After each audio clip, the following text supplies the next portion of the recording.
Before Star Trek, J.J. Abrams should revisit his forgotten $260 million sci-fi hit.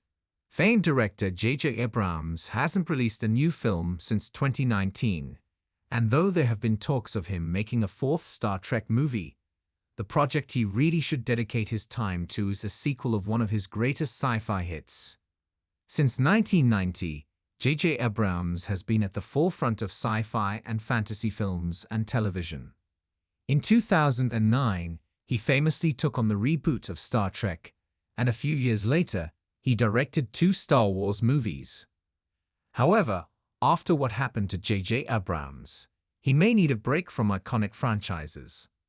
Though J.J. Abrams' movie career began over 30 years ago with writing romantic dramas and comedy movies, the director has since made a name for himself as a notable sci-fi director.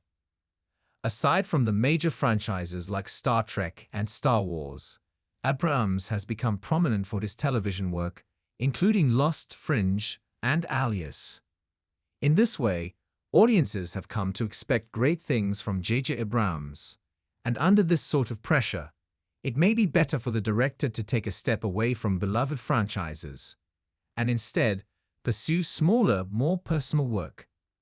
Unlike the franchises Abrams joined in recent years, Super 8 was entirely his idea, and was not based on any previous stories.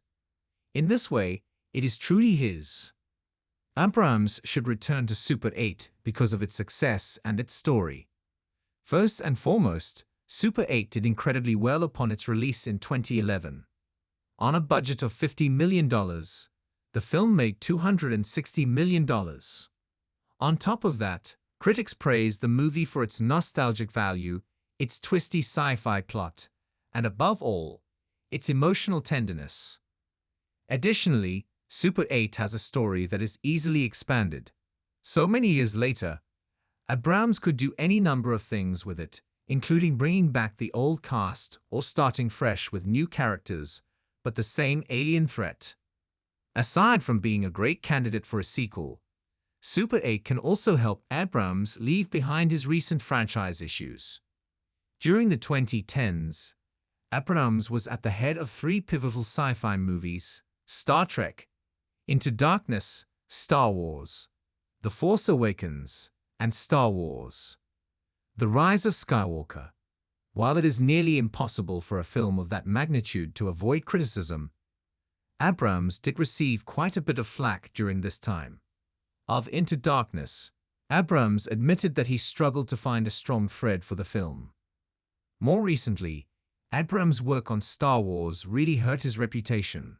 Although Force Awakens was a box office hit and was well received by audiences, it still was not deemed perfect. Star Wars director George Lucas criticized the film for being too similar to the original 1977 film, which Abrams acknowledged as going backwards to go forwards. Furthermore, Abrams' second Star Wars film, The Rise of Skywalker, did much worse than its predecessor, both at the box office and critically. Ultimately, its disappointing performance became a weight on Abrams' shoulders, and now, the director has not led a film since then.